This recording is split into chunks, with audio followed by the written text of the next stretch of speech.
Hey everyone, it's been a few weeks since I done a tutorial, so I figured no better time than the present to bring out another one. I'm going to show you how I created this today.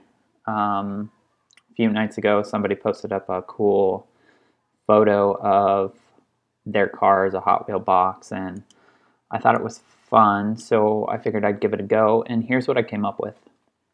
So this might be a little more in-depth tutorial. There's quite a bit of steps. As you can see, I have quite a bit of folders over here, and within those folders there's a bunch of different layers for each one. Pretty happy with the results. I think it turned out pretty good. I think the shading on the box could have been a little bit better, but you know, first time, first go, pretty happy with the results. So the first thing we're going to do is we're going to open our base image so we get a good resolution to work with. So we'll build everything kind of at full scale. That way when we go to save it for the web or Facebook or Instagram or whatever, we can downsize that file to a smaller file. But if we decided to print this large, we can actually get a really good print. So let's get started. If we click here, this is going to be our base image. So this will be the photo that we use for behind, and also it'll be the main car image. So the key to this is to get a pretty low profile shot of your car. And you also want kind of even lighting so you don't have like trees reflecting and things like that. So this photo that I had actually worked out really well for that. Not a lot of reflections, pretty even lighting, and it was a really low angle, so it kind of matches what you see within a Hot Wheel box. The next step is I needed kind of a guide to go off of. So what I did is I just went to the web and found a good image of a Hot Wheel box. Now, when you're making yours, this image has a couple things. So first of all, it has a white background, which we want to get rid of, and that's easy enough if we just come over here to, let's take the quick selection tool, make it a little bit bigger, and we'll just select out all of this area here because we want to keep the box, but we don't want the white background. And it doesn't have to be perfect.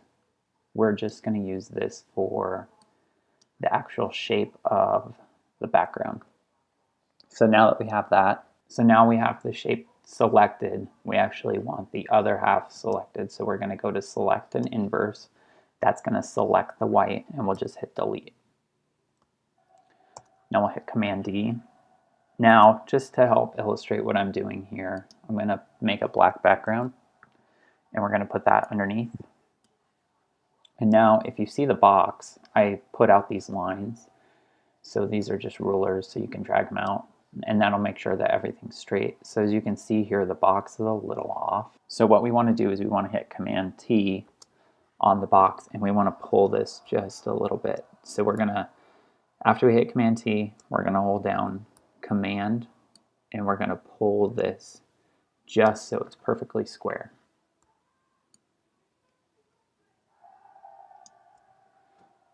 And then we'll just hit Enter to apply that. And now you can see the lines are perfectly square. And now what we'll do is we'll grab our Move tool, or you can hit V, and we're going to pull this over to our image. And we'll hit Yes. Now we'll hit Command T because we want to scale this up to about where we want it to be. And I think that's a pretty good size. It's always better to make it a little bit bigger, and then you can go back and make it smaller. What we want to do right above that is make a new layer. And this is going to be the start of the box. So then over here, we're going to click this. This is our shape tool. And you can see there's a bunch of different ones. We want the rounded rectangle tool.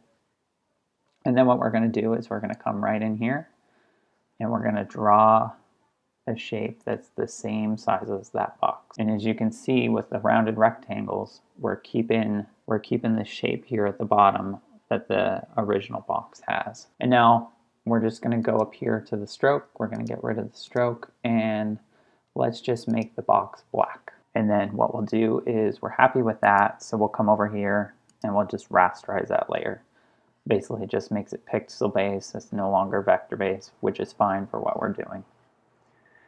Now, to see what we're doing, we're going to pull this opacity down just a little bit. We're just going to select out the areas that we don't want. So there's a little cutout here.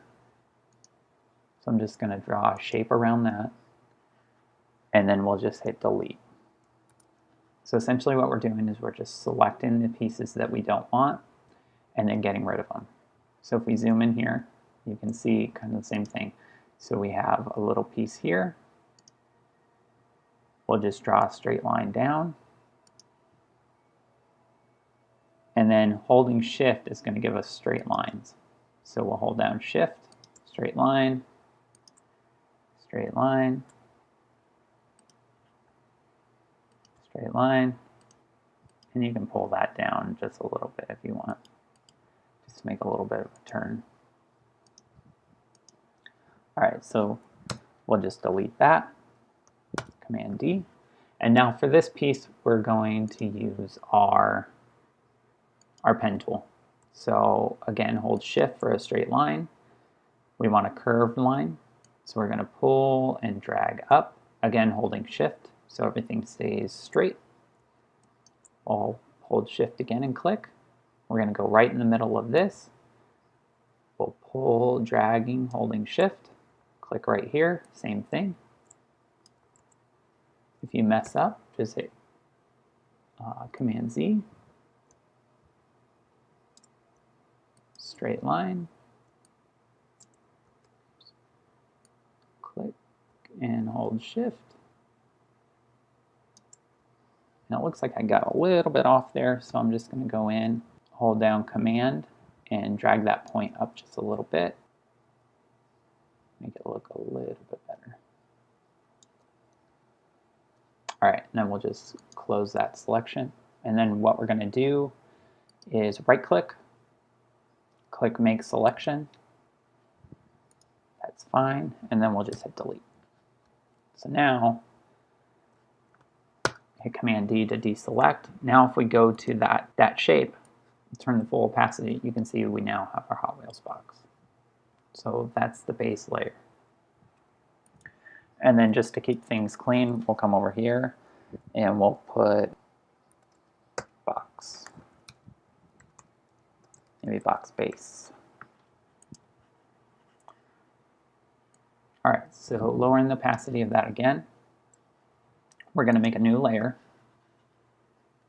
And we're going to grab our square marquee selection tool. And we're going to come in here. We're going to make a shape.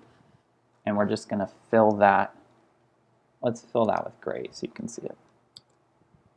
And we'll hit Command D.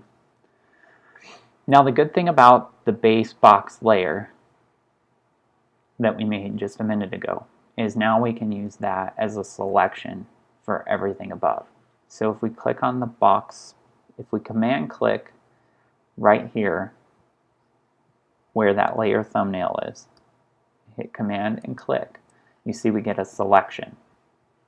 So now, us being on layer 2, which is the gray layer that we just drew, we can collect that, select inverse, and then hit delete. And it deletes everything outside of that selection. So we'll hit Command D again.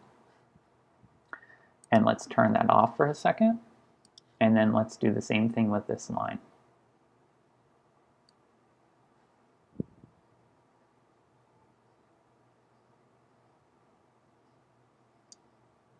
So same thing. Maybe we'll make this black.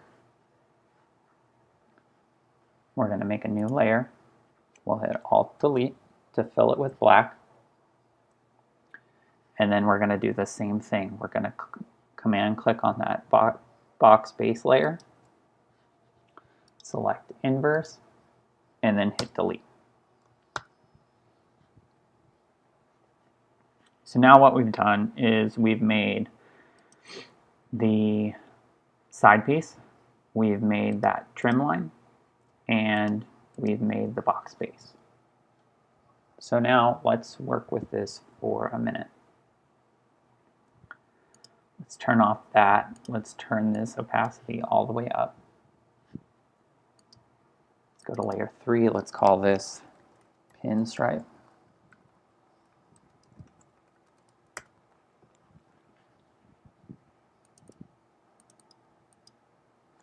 Let's call this title color. So now the cool thing is we have these shapes made, and it looks like our pinstripe can go over a little bit. So we're just going to click the move tool and just nudge that over. Perfect. And you can see us doing that. That put us outside of that piece. So again, we can just command click this, select inverse, and then just delete.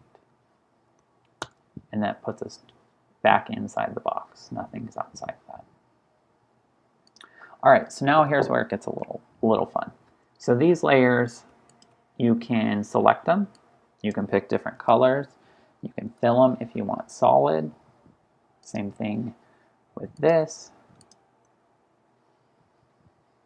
So just command clicking will reselect them, and you can pick colors out of your base image. So if you want everything to match, you can, let's say we want to pick that color from the brake light, Command D. Or the other thing you can do is go into, you can search online for different textures. So for example, here's a gold texture. So if we bring this over to our image,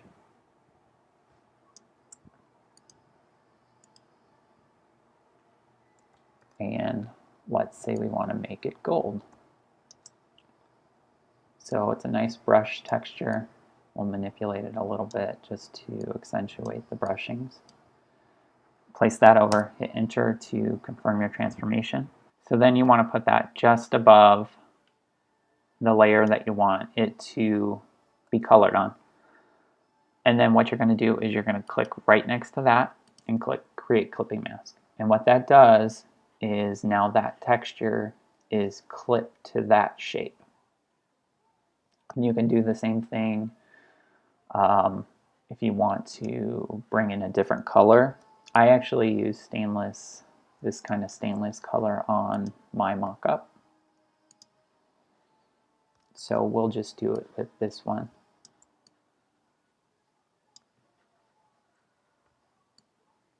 Again, make it a little bit smaller.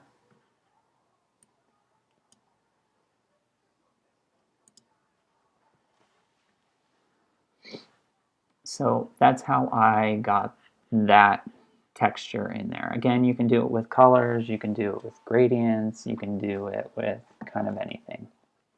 And then I also, I think on the Hot Wheels box, if we bring that up to the top, there isn't one on this, but the one that I did, I drew a line here.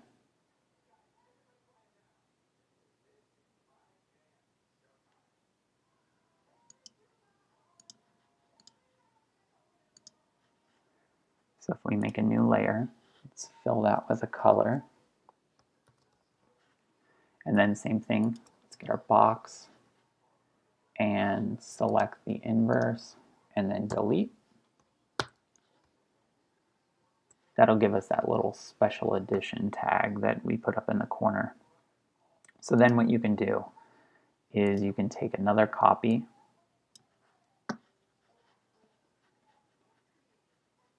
of your brushed stainless steel,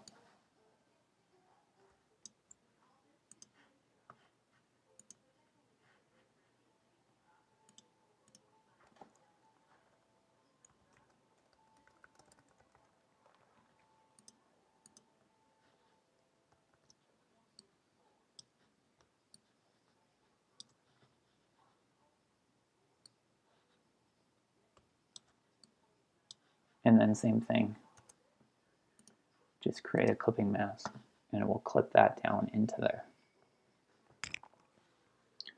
So that is how I got the outside of the box, the side, the pinstripe, that piece, if we go back and look. So we're looking pretty close to what we have here. The next thing I did was bring in my image and the logo. So for the Hot Wheels logo, I just went online, I found a vector logo, and I went into